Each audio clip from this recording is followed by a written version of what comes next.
I would like to highlight 3 ideas about the potential contribution of evaluation to this policy.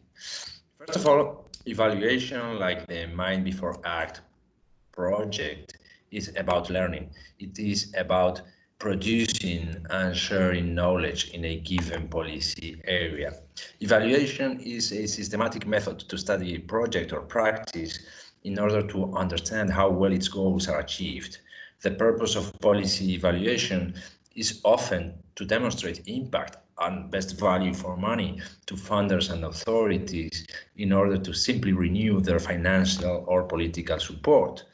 But evaluation can also be used to determine what works well and what could be improved in a program or initiative. Evaluation reports are shared within a community of practice and inform new programs. They generate knowledge that is especially relevant in emerging policy areas, like counter-radicalization policies.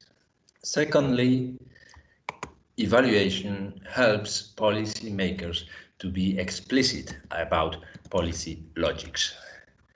In counter-radicalization policies, according to the review of the Mind Before Act pilot projects, it is obvious that the line of reasoning is very clear about the need to improve professionals' capacities with training and awareness-raising activities.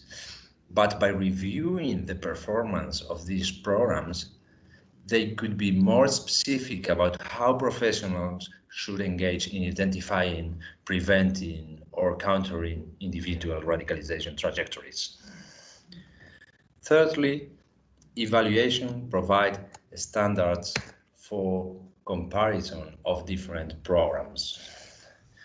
Most important standards are probably the evaluation criteria.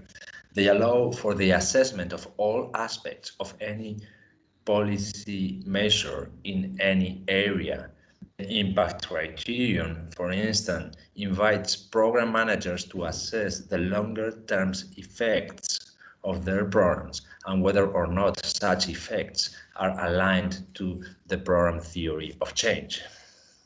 Once evaluation criteria are applied to a specific policy area, sector-specific indicators are often developed.